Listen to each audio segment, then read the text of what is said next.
আল্লাহর এই সুন্দর নামগুলো ধরে ডাকবেন। আমার ভাইরা দোয়ার সময় বলবেন ইয়া রহমান, ইয়া রহিম, ইয়া জব্বার, ইয়া কাহ্হার, ইয়া সত্তার। পারবেন না? এই নামগুলো ধরে ডাকলে আল্লাহ দোয়া কবুল করে। আলহামদুলিল্লাহ পড়েন। তাহলে প্রথম কথা শেষ। আল্লাহু লা ইলাহা ইল্লাহু, আল্লাহ বললেন আয়াতুল কুরসির প্রথম কথা হলো আমি হলাম আল্লাহ, আমি ছাড়া কোনো ইলাহ নাই। আছে? আওয়াজ করে বলেন। শেষ। 2 নম্বর কথা হলো আমি হলাম আল হাইয়ুল কাইয়ুম, শাশ্বত চিরঞ্জীব। আমি মহাবিশ্বের সকল সৃষ্টির ধারক বাহক। আল হাইয়ুল কাইয়ুম পড়েন। আল হাইয়ুল কাইয়ুম, আল হাইয়ুল কাইয়ুম, আমি হচ্ছি শাশ্বত চিরঞ্জীব। 2 নম্বর কথা আল হাইয়ু মানে যে কোনোদিন মরে না। আপনিও তো মরবেন না, তাই না? হ্যাঁ, মরবেন। আপনার দাদা মরে গেছে, বাবা, আমিও, আমার ছেলেও, নাতিও, পুতিও, সুতিও সব মরে যাবে। মরবে না একজন, তিনি কে? আল হাইয়ু মানে হচ্ছে এভার লিভিং, যে কোনোদিন মরবে। দাইমুল হায়াত, চিরঞ্জীব, শাশ্বত, কোনোদিন মরবে না। সুবহানাল্লাহ পড়ে। তিনি সূচনাহীন অতীত থেকে আছেন। আমার ভাইয়ের আমার দিকে তাকান। তিনি সূচনাহীন অতীত থেকে আছেন, তিনি শেষহীন সীমাহীন ভবিষ্যৎ পর্যন্ত থাকবেন। অনেকে বলে কবে থেকে? তিনি সূচনাহীন অতীত থেকে, যে অতীতের সূচনা নাই। তিনি কবে পর্যন্ত থাকবেন? সীমাহীন শেষহীন ভবিষ্যৎ পর্যন্ত থাকবেন। তিনি হচ্ছেন আল হাই। এ দুনিয়ার সব মরে যাবে, সব মরে যাবে, মরবে না শুধু একজন সত্তা। তিনি কে? আল্লাহ বলেন কুল্লু মান আলাইহা ফান ওয়া ইয়াবকা ওয়াজহু রাব্বিকা যুল জালালি ওয়াল ইকরাম। এই মহাবিশ্বে যা আছে সব ফান হয়ে যাবে, নিঃশেষ হয়ে যাবে, শেষ হয়ে যাবে, মৃত্যুবরণ করবে, একমাত্র কেবলমাত্র আল্লাহ রব্বুল আলামিন ছাড়া। এজন্য তিনি হচ্ছেন আল হাই। আল হাই চিরঞ্জীব, চিরকাল তিনি বেঁচে থাকবেন। আমাদের মৃত্যুর জন্য আল্লাহ তাআলা আজরাইল মালাকুল মাউতকে নির্ধারণ করেছেন। মালাকুল মাউতের একদম মৃত্যু হবে। আল্লাহ, যার সিংগার ফুৎকারে পৃথিবী কেঁপে উঠবে, যে ইসরাফিল যে মুহূর্তে বাতু পাহাতে এখানে আমি তাফসির করছি, ঠিক এই মুহূর্তে ইসরাফিল ফেরেশতা সিংগাটা 2 ঠোঁটের মাঝখানে রেখে আরশের দিকে তাকিয়ে আছে। কখন আল্লাহ অর্ডার দিবে ফুৎকার দাও, আল্লাহ বলবে ফুৎকার দাও, 1 সেকেন্ড চোখের পলক যাতে দেরি না হয়, মুখে নিয়ে তাকায় আছে, 1 সেকেন্ড যাতে দেরি না হয়, ওই ইসরাফিলেরও মৃত্যু হবে, কেউ থাকবে না। থাকবে শুধু একজন সত্তা। বলুন তিনি কে? তিনি হলেন আল্লাহ। আল্লাহ বলে আমি হচ্ছি আল হাই, শাশ্বত চিরঞ্জীব। আমি কখনো মরব না, আমার কোনো লয় নাই, কোনো ক্ষয় নাই। আমি অব্যয়, আমি অক্ষয়, আমার কোনো মৃত্যু নাই। আমি সূচনাহীন অতীত থেকে আছি, আমি শেষহীন ভবিষ্যৎ পর্যন্ত থাকব। এই জন্য আমি আল্লাহর একটা নাম হলো আল হাই। ক্লিয়ার? আল হাই কারে বলে চিনছেন? যে কোনো দিন, সবাই বলুন, দাইমুল হায়াত, কোনোদিন মরবে না।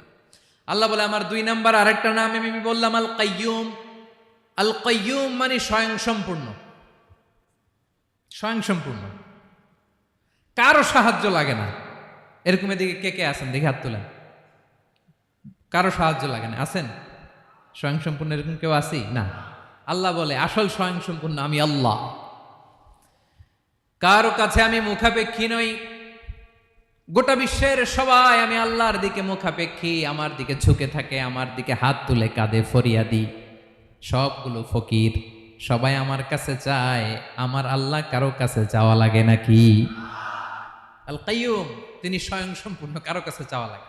শুধু নিজেই স্বয়ং সম্পূর্ণ তিনি নয়, তিনি স্বয়ং সম্পূর্ণ বানায়। আমাদেরকে স্বয়ং সম্পূর্ণ বানায় কে? রিজিক দেয় কে? সুস্বাস্থ্য দেয় কে? খ্যাতি দেয় কে? সব কিছু দেওয়ার মালিক আল্লাহ, দুনিয়াটা চালানোর মালিক আল্লাহ। এজন্য তিনি হলেন আল কাইয়ুম। সুবহানাল্লাহ। The sustainer of all existence. পৃথিবীতে যা আছে যার যখন যেটা লাগে তাকে তখন সেটা চাওয়ার আগে তিনি দিয়ে দেন। মায়ের পেটের ভেতরে যখন ছিলাম রিজিক দিয়েছে কে? আসার পরে আবার রিজিক দিল কে? সুবহানাল্লাহ।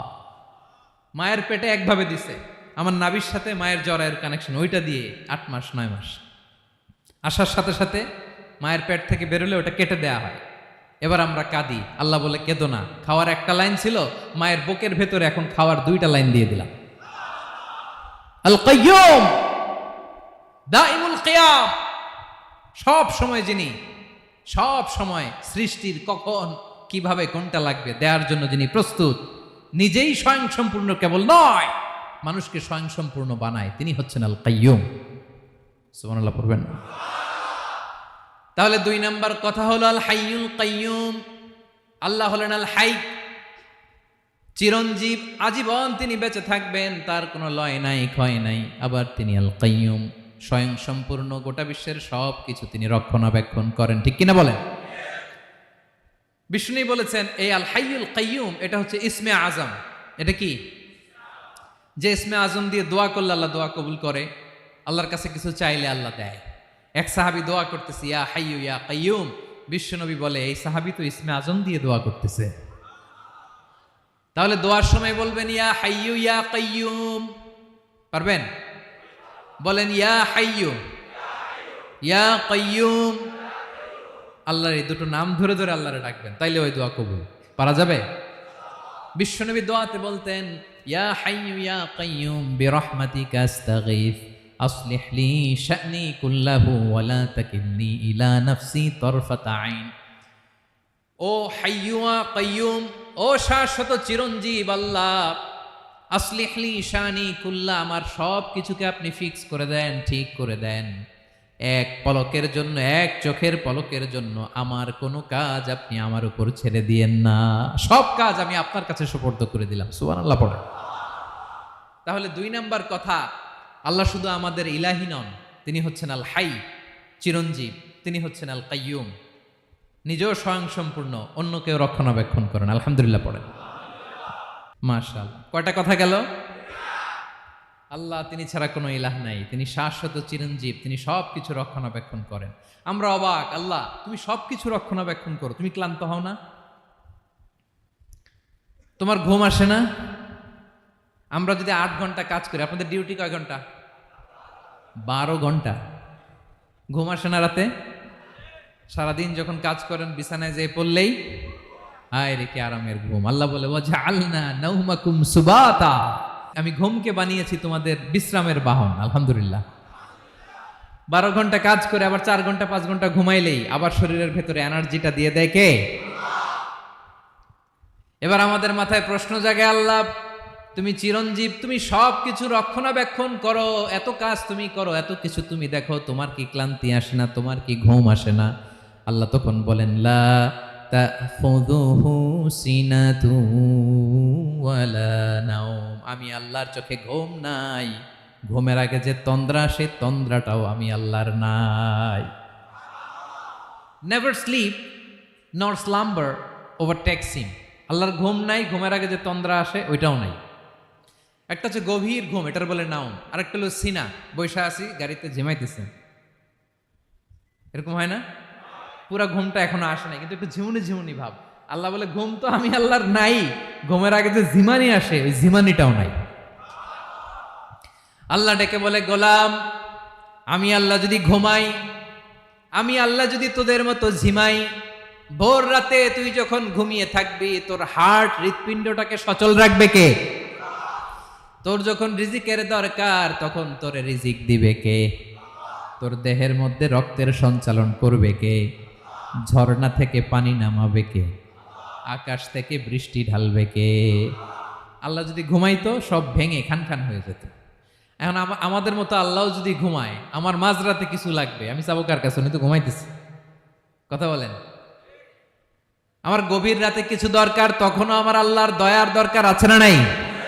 এজন্য আল্লাহ বলেন লা তাখুযুহু সিনাতু ওয়ালা নাওম, আমি আল্লাহর চোখে ঘুম নাই, ঘুমের আগে যে তন্দ্রা আসে তন্দ্রাটাও নাই। সুবহানাল্লাহ। যখন যেটা লাগে সব দেই। আল্লাহু আকবার। কে দিবে?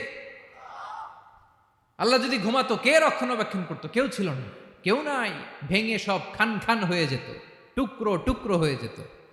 আল্লাহু আকবার। এজন্য তিনি ঘুমান না। ঘুমের আগে যে তন্দ্রা আসে সেটাও তার চোখে আসে না। ঘুম এটা দুর্বলতার প্রতীক। ঘুম কি? সবাই বলেন, কিসের প্রতীক? আমার আল্লাহ তো দুর্বল। হ্যাঁ, আগে অনেক শক্তি ছিল, এখন নাই। হ্যাঁ, যে ফেরাউনকে এক থাপ্পড় মেরে সাগরে ডুবাইছে, আছে ওই ক্ষমতা আল্লাহর?